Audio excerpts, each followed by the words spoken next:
जय हिंद साथियों, बिहार पुलिस सिपाही की परीक्षा के लिए आज की इस वीडियो में संपूर्ण हिंदी व्याकरण और हिंदी साहित्य से लगभग 80 से 85 इम्पोर्टेंट प्रश्नों का रिवीजन करने वाले हैं। तो साथियों, आप सभी पूरा सेशन को ध्यानपूर्वक देखें क्योंकि आपके एग्जाम में यहाँ से प्रश्न पूछे जाने की काफ़ी ज़्यादा चांसेस है।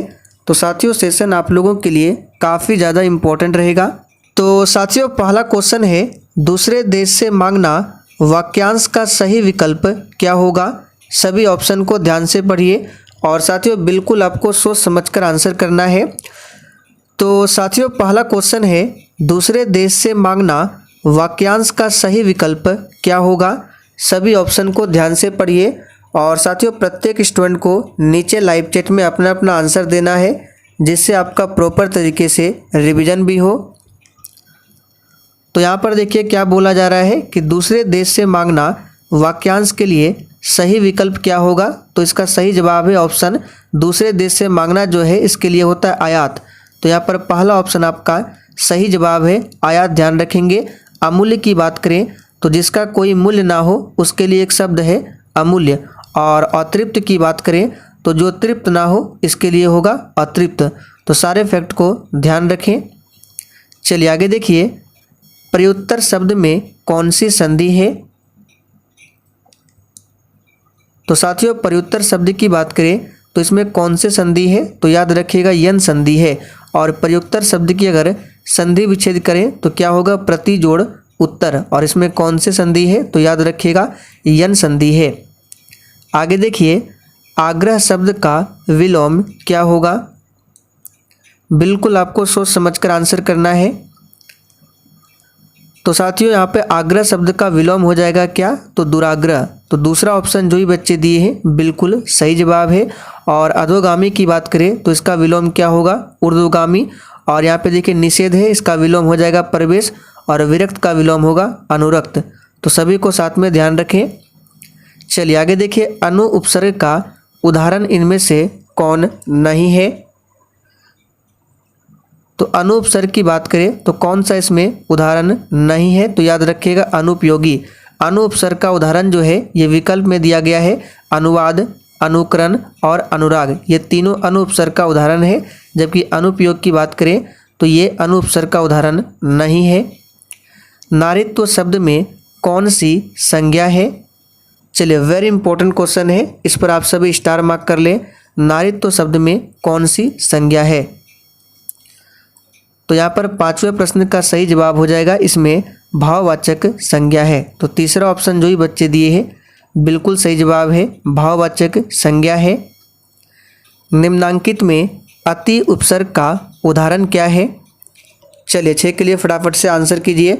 और साथियों एग्जाम से पहले आपको प्रीवियस ईयर पेपर को जरूर देख लेना एक बार। कल हमने 2010 से लेकर अब तक जितने भी ज्योग्राफी के क्वेश्चन पूछे गए थे उनको कवर किया है, तो उसको जरूर देख लें क्योंकि आपके एग्जाम में वहाँ से प्रश्न जरूर पूछा जाएगा। साथ ही 2010 से लेकर अब तक जितने भी हिंदी और बायोलॉजी के प्रश्न पूछे गए थे उनको भी हमने कवर किया है। पॉलिटी जितने भी प्रश्न पूछे गए थे उनको भी कवर किया है। तो सारे वीडियो का लिंक आपको डिस्क्रिप्शन बॉक्स में मिल जाएगा, या फिर आप लोग चैनल के प्लेलिस्ट में जाइए, वहाँ पर आपको मिल जाएगा Bihar police previous year question bank के नाम से प्लेलिस्ट, वहाँ पर सभी वीडियो है। तो अति उपसर्ग का उदाहरण कौन सा है, तो याद रखिएगा अतीप। ये जो है अति उपसर्ग का उदाहरण है। यहाँ पे अपकार की बात करें तो इसमें अप उपसर्ग है, और अभिमुख की बात करें तो इसमें कौन सा है, तो अभि उपसर्ग है। शिवालय शब्द में कौन संधि है। तो शिवालय का अगर संधि विच्छेद करें तो इसका होता है शिव जोड़ आलय। क्या होता है, शिव जोड़ आलय, और यह दीर्घ संधि का उदाहरण है। तो यहाँ पर पहला ऑप्शन आपका सही जवाब है दीर्घ संधि। प्रतिनियुक्ति पर के लिए अंग्रेजी परिभाषिक शब्द क्या है। तो प्रतिनियुक्ति पर के लिए अंग्रेजी परिभाषिक शब्द क्या होगा, तो ऑन डिप्टेशन, जो कि सी ऑप्शन में तीसरा ऑप्शन में दिया गया है। कक्षा में बहुत से बच्चे हैं, रेखांकित शब्द में कौन सी संज्ञा है। यहाँ पर बताना है कक्षा, इसमें कौन सी संज्ञा है। तो बहुत ही सिंपल है, इसमें समूहवाचक संज्ञा है। तो यहाँ पर आंसर क्या हो जाएगा, यहाँ पर देखिए संख्यावाचक दिया गया है, क्या होगा समूहवाचक, तो सही कर लेंगे। तो कक्षा में कौन सा है, तो समूहवाचक संज्ञा है। समूहवाचक संज्ञा किसे कहते हैं, तो जिस शब्द से किसी जाति या झुंड का पता चले। जैसे कि अगर हम भीड़ कहते हैं तो एक आदमी से भीड़ नहीं बनता है। मेला की बात करें तो एक आदमी से मेला नहीं बनता है, तो मेला में बहुत सारे आदमी होते हैं। तो इस प्रकार मेला, भीड़, परिवार, कक्षा, वर्ग, ये सभी क्या है, तो समूहवाचक संज्ञा है। यहाँ पर सही कर लेंगे, समूहवाचक होगा। किस शब्द में एरा प्रत्यय का प्रयोग नहीं किया गया है। चलिए, बिल्कुल इसी तरह के क्वेश्चन आपके एग्जाम में पूछे जाएंगे। तो साथियों, जिसने अभी तक सेशन को लाइक नहीं किया है, फटाफट से आप सभी सेशन को लाइक कर दीजिए। तो एरा प्रत्यय का प्रयोग किसमें नहीं हुआ है, तो याद रखिएगा सवेरा, इसमें एरा प्रत्यय का प्रयोग नहीं हुआ है। जबकि फुफेरा, सपेरा, मौसेरा, इन सभी में एरा प्रत्यय प्रयोग हुआ है, ध्यान रखेंगे। चलिए आगे देखिए, चुपचाप दुख सहना, इस अभिप्राय के लिए कौन सी लोकोक्ति सही है। चलिए आंसर बताएंगे 11 के लिए। तो चुपचाप दुख सहना, इस अभिप्राय के लिए जो लोकोक्ति है, याद रखिएगा छाती पर पत्थर रखना। यहाँ पर चौथा ऑप्शन आपका सही जवाब है, याद रखिएगा। और छाती पर सांप लौटना, इसका अर्थ क्या होता है, ईर्ष्या से जलना। डंका बजाना का मतलब होता है शोहरत होना। और दांतों तले अंगुली दबाना का मतलब होता है आश्चर्य करना। सकर्मक क्रिया बताएं। अब देखिए, क्रिया के दो भेद है, एक सकर्मक है और एक अकर्मक है। सकर्मक में क्या होता है, कर्म होता है या फिर कर्म होने की संभावना होती है। जैसे कि हम यहाँ पे बोलते हैं राम आम खाता है, यहाँ पे लिख के आपको बताते हैं राम आम खाता है। तो देखिए इसमें कर्म क्या है, तो आम है, और इसमें कर्ता कौन है, राम है, और खाता क्या है, क्रिया है। तो खाता यहाँ पे खाना क्या हो जाएगा, ये आपका हो जाएगा यहाँ पे सकर्मक क्रिया, क्योंकि कोई भी व्यक्ति अगर खाएगा तो कुछ न कुछ जरूर खाएगा, उसमें कर्म जरूर होगा। अब जैसे यहाँ पे हम बोलते हैं राम पढ़ता है, तो राम पढ़ता है, इसमें कुछ न कुछ जरूर पड़ेगा। यहाँ पर भले ही कर्म नहीं है लेकिन कर्म की संभावना है, तो यहाँ पर भी पढ़ना क्या है, तो ये क्या है, सकर्मक क्रिया है। अब जैसे यहाँ पे हम बोलते हैं राम हंसता है, अब इसमें बताइए, इसमें कर्म हो भी सकता है और नहीं भी हो सकता है, क्योंकि कोई व्यक्ति अपने आप भी हंसता है, तो राम हंसता है, तो हंसना आपका हो गया अकर्मक। तो सकर्मक क्रिया ध्यान रखना है, पढ़ना हो गया, खाना हो गया, ये सभी क्या है, तो सकर्मक है। चलिए आगे देखिए, सूची शब्द का सही विलोम क्या है। तो यहाँ पर आंसर क्या हो जाएगा, सूची शब्द का विलोम हो जाएगा असूची, जो कि यहाँ पे देखिए दूसरा ऑप्शन में दिया गया है। सूची शब्द का विलोम क्या होगा, असूची, दूसरा ऑप्शन सही है। वहीं पवित्र की बात करें तो इसका विलोम अपवित्र होगा, और सुरभि का विलोम होगा दुर्गंध। सभी को ध्यान रखें। भारतीय शब्द से निर्मित भाववाचक संज्ञा शब्द कौन सा है। तो भारतीय शब्द से निर्मित भाववाचक संज्ञा हो जाएगा कौन सा, तो भारतीयता। किस वर्ग के सभी शब्द तद्भव है। देखिए तत्सम किसे कहते हैं, तो संस्कृत के जो शब्द मूल रूप से हिंदी में प्रयोग होता है उसको कहा जाता है तत्सम। तो यहाँ पे आपको तद्भव बताना है, तो इसका आंसर हो जाएगा क्या, कुम्हार गांव, ये क्या है, तो ये तद्भव है, ध्यान रखेंगे। जिस शब्द समूह में सभी शब्द सरस्वती के पर्यायवाची है कौन सा है। पिछले बार मध्य निषेध सिपाही में पूछा गया था इस वर्ग का पर्यायवाची, तो इस तरह के क्वेश्चन आपके एग्जाम में पूछे जाते हैं, तो ध्यान रखें। तो सरस्वती का पर्यायवाची यहाँ पर क्या हो जाएगा, तो सरस्वती का पर्यायवाची होता है क्या, तो वीणा पानी, शारदा, भारती। तो तीसरा ऑप्शन आपका सही जवाब है। सरस्वती के और भी पर्यायवाची है, जैसे कि पद्मासना है, वागीसा है, गिरा है, हंसवाहिनी है, ये सभी क्या है, ज्ञानदायिनी, ये सभी सरस्वती के पर्यायवाची है। रेखांकित अशुद्ध शब्द के लिए शुद्ध शब्द क्या होगा। आध्यात्मिक चेतना के विकास के लिए उपनिषद उपयोगी है। यहाँ पर रेखांकित शब्द है आध्यात्मिक, तो आप लोग बताइए आध्यात्मिक जो है क्या ये सही लिखा गया है, तो बिल्कुल नहीं। आध्यात्मिक जो सही लिखा जाता है किस तरह से, तो ये लिखा जाता है, देखिए तीसरा ऑप्शन में दिया गया है आध्यात्मिक, इस तरह से होता है। चलिए आगे बढ़ते हैं 18 नंबर से, निम्नलिखित में से शुद्ध शब्द कौन सा है। और देखिए जिसने अभी तक लाइक नहीं किया है फटाफट से सेशन को लाइक कीजिए। तो इसमें सबसे शुद्ध शब्द कौन सा हो जाएगा? तो याद रखिएगा न्यायाधीश, इस तरह से लिखा जाता है। प्रति उपसर्ग से बना शब्द कौन सा है? तो प्रति उपसर्ग से बना शब्द यहाँ पर कौन सा हो जाएगा? तो याद रखिएगा प्रतिवाद, पहला ऑप्शन आपका सही जवाब है। प्रसिद्ध की बात करें, इसमें प्रति नहीं है, इसमें क्या है? तो प्र उपसर्ग है, तो प्रतिवाद में प्रति उपसर्ग है। आ बैल मुझे मार कहावत का अर्थ क्या है? तो बहुत ही सिंपल है, इसका मतलब होता है जानबूझकर विपत्ति मोल लेना। चलिए आगे बढ़ते हैं। दाल में काला होना मुहावरे का अर्थ क्या है? तो बहुत ही सिंपल है, संदेह होना इसका होता है। किस शब्द में कर्मधारय समास है? और साथियों सेशन के लास्ट में आप सभी को कमेंट करके अपना अपना स्कोर जरूर बताना है कि आपने कितने प्रश्नों के सही सही आंसर दिए हैं। तो यहाँ पे नील गगन में कौन सा है? तो कर्मधारय समास है। बाकी पाठशाला की बात करें तो इसमें तत्पुरुष समास है। आजीवन में अव्ययी भाव समास है। गजानन में कौन सा है? तो बहुब्रीहि समास है। तो सभी को ध्यान रखें। चलिए आगे देखिए 23 नंबर से। चलिए यहाँ पे देखिए 22 के बाद 30 नंबर से है। राधा कृष्ण में कौन सा समास है? चलिए 30 के लिए आंसर कीजिए फटाफट से। राधा कृष्ण में कौन सा समास है? चलिए 22, उसके बाद यहाँ पे 30 है। तो राधा कृष्ण की बात करें तो इसमें कौन सा है? तो इसका अगर समास विग्रह करें तो होता है राधा और कृष्ण। तो राम सीता, माता पिता, भाई बहन, लोटा डोरी, राधा कृष्ण, इन सभी में द्वंद्व समास है। अभ्यागत शब्द में लगने वाला उपसर्ग कौन सा है? तो याद रखिएगा अभ्यागत शब्द में लगने वाला उपसर्ग जो होगा ये अभी होगा, ना कि अभी होगा। ये सभी नहीं होगा, यहाँ पे होगा अभी। चलिए आगे देखिए 32 नंबर से। निम्नलिखित में से संयुक्त वाक्य कौन सा है? तो बहुत ही सिंपल है, संयुक्त वाक्य इनमें से कौन सा हो जाएगा? तो याद रखिएगा तुम बाहर गए और वह सो गया, ये कौन सा है? तो संयुक्त वाक्य का उदाहरण है, याद रखिएगा। तो यहाँ पर 32 का आंसर आपका हो जाएगा दूसरा ऑप्शन। आहट प्रत्यय से निर्मित शब्द कौन सा है? तो आहट प्रत्यय से निर्मित शब्द, प्रत्यय क्या होता है? जो शब्द के पीछे लगता है। तो आहट कौन सा हो जाएगा? तो ये हो जाएगा जगमगाहट, जो कि दूसरा ऑप्शन में दिया गया है। याद रखिएगा ये आहट प्रत्यय से बना हुआ है, जबकि थकावट, बनावट और रुकावट ये बना हुआ है आवट प्रत्यय से। किससे? आवट से, ना कि आहट से। अश्रु शब्द का तद्भव रूप क्या है? तो अश्रु शब्द का तद्भव रूप हो जाएगा आंसू।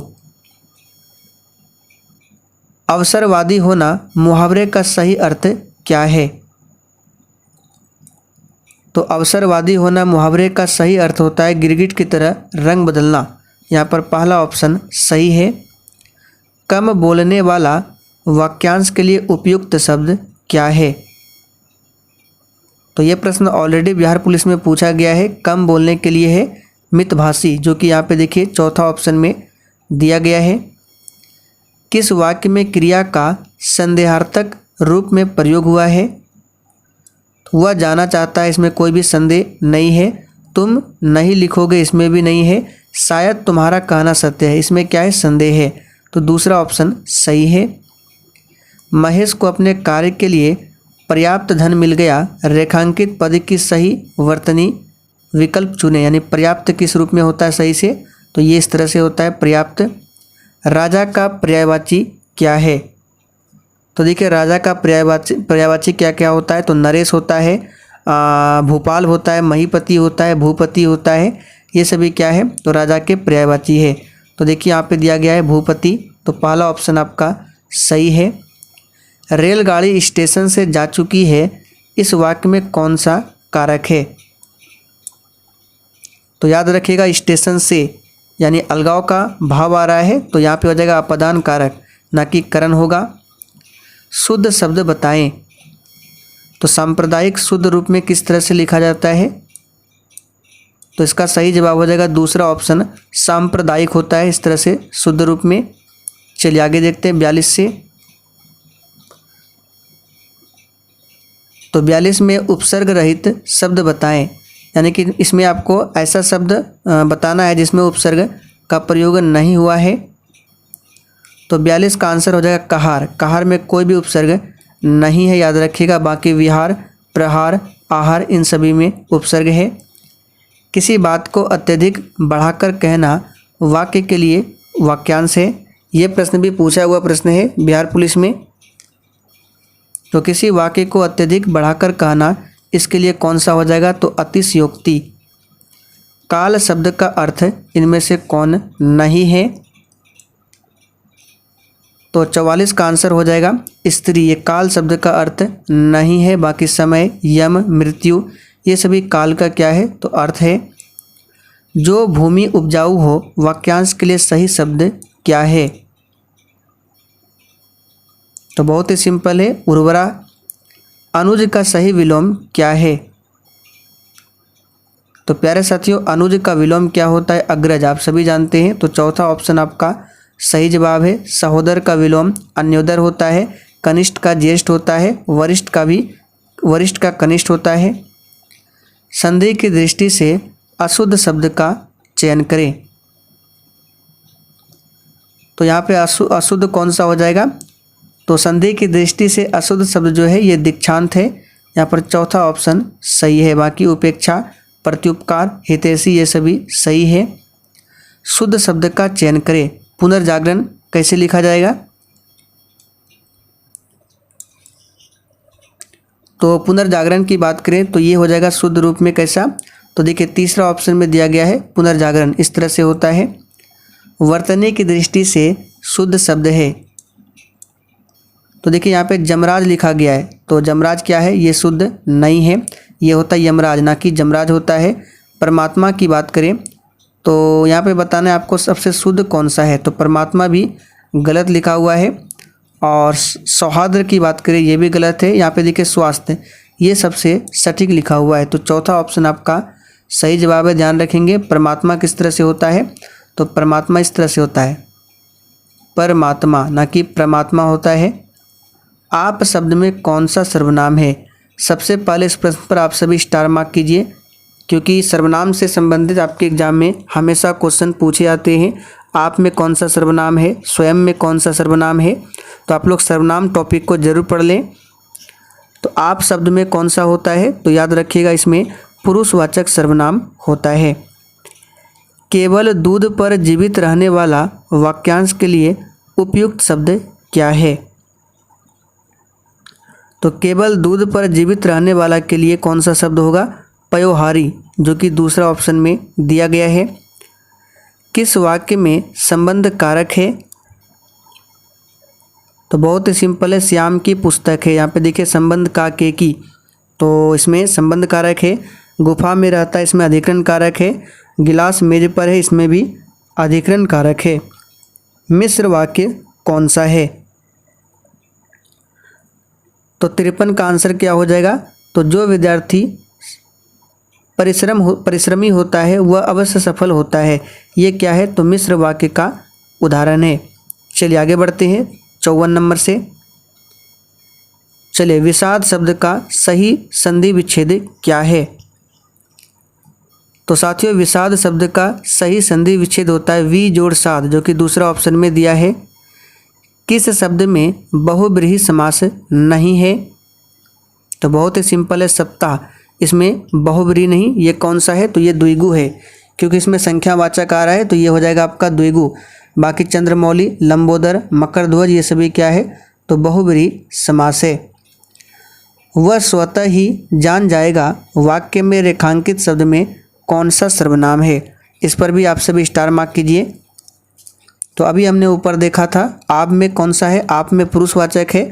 और स्वतः में कौन सा हो जाएगा? तो ये हो जाएगा निजवाचक। स्वतः, स्वयं इन सभी में क्या होता है? तो निजवाचक सर्वनाम। बनारसी पान बहुत प्रसिद्ध है, वाक्य में रेखांकित शब्द में कौन सा विशेषण है? तो बनारसी पान बहुत प्रसिद्ध है, इसमें गुणवाचक विशेषण है। तो आंसर आपका हो जाएगा यहाँ पे चौथा ऑप्शन, गुणवाचक। 15 दिनों का समय वाक्यांश के लिए सही शब्द क्या है? तो 58 का आंसर हो जाएगा पाक्षिक। इसको कहा जाता है पाक्षिक, याद रखिएगा। महीना को बोला जाता है मासिक, सप्ताह को साप्ताहिक और वर्ष को वार्षिक। निम्नलिखित में से तद्भव शब्द कौन सा है? तो यहाँ पर आंसर हो जाएगा आम। ये क्या है? तो तद्भव शब्द है। और इसका अगर तत्सम बनाएंगे तो क्या होता है? आम्र। आम्र ये क्या है? तो ये हो जाएगा आपका तत्सम शब्द। गोधूम, अग्नि, अक्षी ये क्या है? तो तत्सम शब्द है, याद रखेंगे। और गोधूम का अगर हम लोग तद्भव बनाएंगे तो होगा ये गेहूँ। और अक्षी का अगर बनाएंगे तद्भव तो आँख होगा। और अग्नि का तद्भव हो जाएगा आपका आग। चिरंतन शब्द के लिए उपयुक्त विलोम कौन सा है? तो बहुत ही सिंपल है। चिरंतर शब्द के लिए उपयुक्त विलोम हो जाएगा नश्वर। ध्यान रखना है। पुरातन का नूतन होगा, समापन का उल्टा उद्घाटन होगा, संकोचन का विस्तारन होगा। चलिए आगे देखिए, हिंदी भाषा की लिपि कौन सी है? तो बहुत ही सिंपल है, देवनागरी लिपि है। तो यहाँ पर तीसरा ऑप्शन सही है। बहती गंगा में हाथ धोना लोकोक्ति का सही अर्थ क्या है? तो अवसर का लाभ उठाना ये इसका अर्थ होता है। गागर में सागर भरना लोकोक्ति का अर्थ क्या है? तो इसका आंसर हो जाएगा आपका तीसरा ऑप्शन, थोड़े में बहुत कुछ कर देना। तो ये गागर में सागर भरना लोकोक्ति का सही अर्थ है। चलिए आगे बढ़ते हैं। अजातशत्रु नाटक की रचना किसने की है? तो 65 का आंसर हो जाएगा अजातशत्रु नाटक की रचना जयशंकर प्रसाद जी ने की है। तो पहला ऑप्शन याद रखिएगा।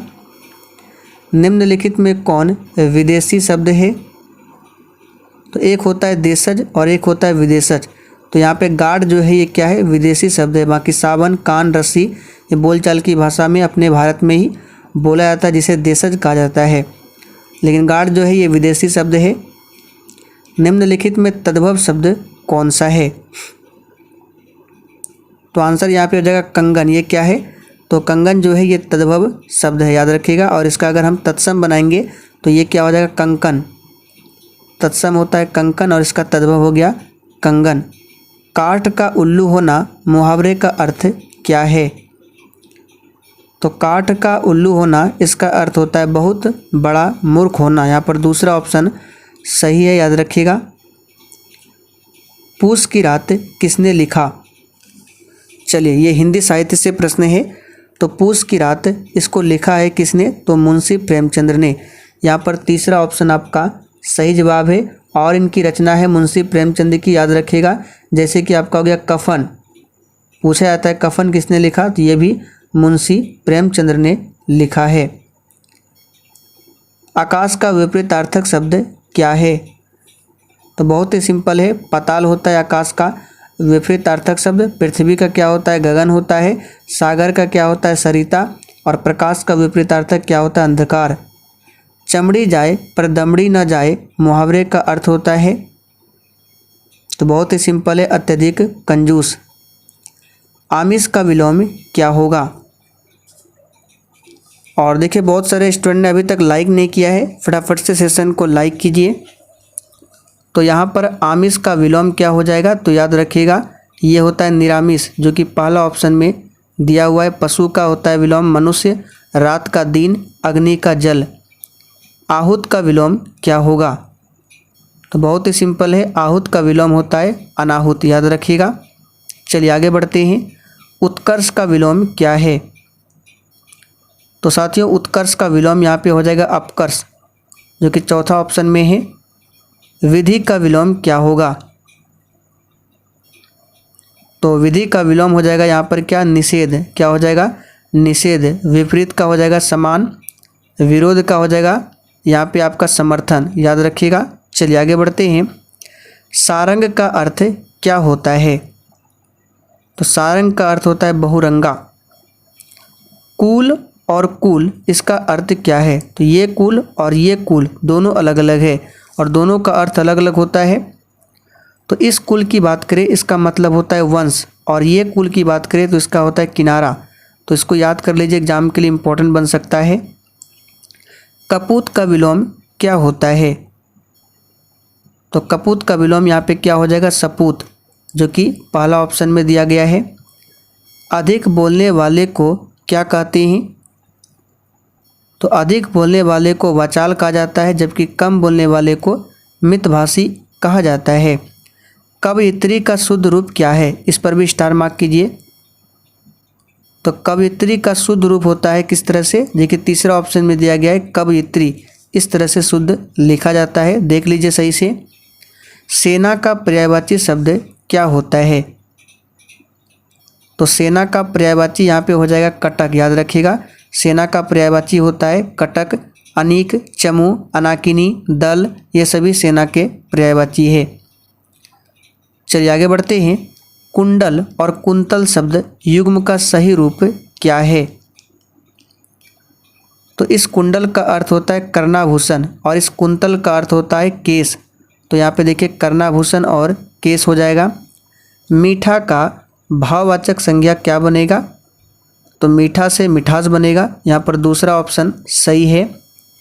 रामचरितमानस में किसका वर्णन किया गया है? बिल्कुल बच्चों वाला क्वेश्चन है, राम का। एक्ट का हिंदी शब्द क्या है? तो साथियों एक्ट का हिंदी शब्द होता है अधिनियम, यहाँ पर चौथा ऑप्शन आपका सही जवाब है। और नियम का इंग्लिश होता है रूल, विधेयक का इंग्लिश होता है बिल, और विनियमन का क्या होता है? तो रेगुलेशन। सभी को ध्यान रखें। अध्यादेश में कौन सा उपसर्ग है? तो इसको हमने शायद अभी कवर किया था, तो इसमें कौन सा अधि उपसर्ग है? चलिए आगे बढ़ते हैं। लोकहितवादी का अर्थ क्या है? तो प्यारे साथियों लोकहितवादी का अर्थ होता है क्या? तो लोक का हित करने वाला, पहला ऑप्शन सही है। चलिए आगे देखिए 89 नंबर से। न्याय का अंग्रेजी परिभाषिक शब्द क्या है? तो न्याय का होता है जस्टिस, जो कि चौथा ऑप्शन में दिया गया है। लॉ का मतलब कानून होता है और जुडिशियल का मतलब क्या होता है? न्यायिक, और यहाँ पे इनजस्टिस का मतलब होता है अन्याय। कनक का तद्भव रूप क्या है? तो कनक का ऑप्शन में से यहाँ पे सोना हो जाएगा इसका तद्भव रूप, याद रखिएगा। चलिए व्यंजन का संधि विच्छेद क्या है? तो व्यंजन का होता है वी जोड़ अंजन, जो कि सी ऑप्शन में दिया गया है, तीसरा ऑप्शन में। अक्षर वर्ण किसके योग से बनता है? इस पर भी स्टार मार्क कर लें। तो ये वर्ण जो बनता है किससे? तो क और ये प वाला स, इसको क्या बोलते हैं? तो इसको बोला जाता है मूर्धन्य स, याद रखिएगा। तो क और मूर्धन्य स से बनता है अक्षर, ध्यान रखेंगे। वानर का तद्भव रूप क्या है? तो वानर का तद्भव रूप यहाँ पे क्या हो जाएगा? तो याद रखिएगा इसका हो जाएगा बंदर। पद्मावत के लेखक कौन है? वेरी इंपॉर्टेंट है, मार्क कीजिए। तो साथियों पद्मावत के रचनाकार कौन है? तो मलिक मोहम्मद जायसी, हमने आपको बताया था। यहाँ पर पहला ऑप्शन आपका सही जवाब है। आप लोग कमेंट करके बताइए रामधारी सिंह दिनकर, इनका जन्म कहाँ पर हुआ था? जो कहा न जा सके के लिए एक शब्द क्या है? तो इसके लिए एक शब्द है अकथनीय। क्या? अकथनीय। संधि किस प्रकार का शब्द है? तो साथियों संधि जो है ये तत्सम का शब्द है, यहाँ पर तीसरा ऑप्शन आपका सही जवाब है। तत्सम शब्द वे शब्द है जिन्हें संस्कृत से बिना किसी परिवर्तन के ही लिया गया हो। अमीय का पर्यायवाची शब्द क्या है? तो अमीय का पर्यायवाची होता है सुधा, सोम, पीयूष, अमृत। तो यहाँ पे देखिए अमृत दिया हुआ है। शुद्ध वर्तनी का चयन करें। तो परीक्षा किस तरह से लिखा जाता है? चौथा ऑप्शन है। चलिए आगे देखिए। देवासुर में कौन सा समास है? तो इसका आंसर हो जाएगा देवासुर में द्वंद्व समास है। देव और असुर होता है इसका विग्रह, तो यहाँ पे हो जाएगा द्वंद्व समास। कौन सा शब्द तत्सम है? आखिरी क्वेश्चन है। तो कौन सा शब्द तत्सम है? तो याद रखिएगा उद्गम, ये क्या है? तो तत्सम शब्द है, ध्यान रखेंगे। तो साथियों आज हमने हिंदी व्याकरण से 100 नहीं लगभग 80 प्रश्नों को कवर किया है, 80 से 85 प्रश्न, और सभी के आंसर यहाँ पे नीचे दिए गए हैं, आप लोग देख सकते हैं। इसका PDF जाकर आप लोग टेलीग्राम से जाकर डाउनलोड कर सकते हैं। तो साथियों सेशन पसंद आया हो तो जाते जाते आप सभी सेशन को लाइक करके और इस सेशन को कम से कम 4 से 5 ग्रुप में ज़रूर शेयर करना है। अगर आपको सेशन पसंद आया हो तो ही शेयर करना है, वरना आप लोग छोड़ के जा सकते हैं।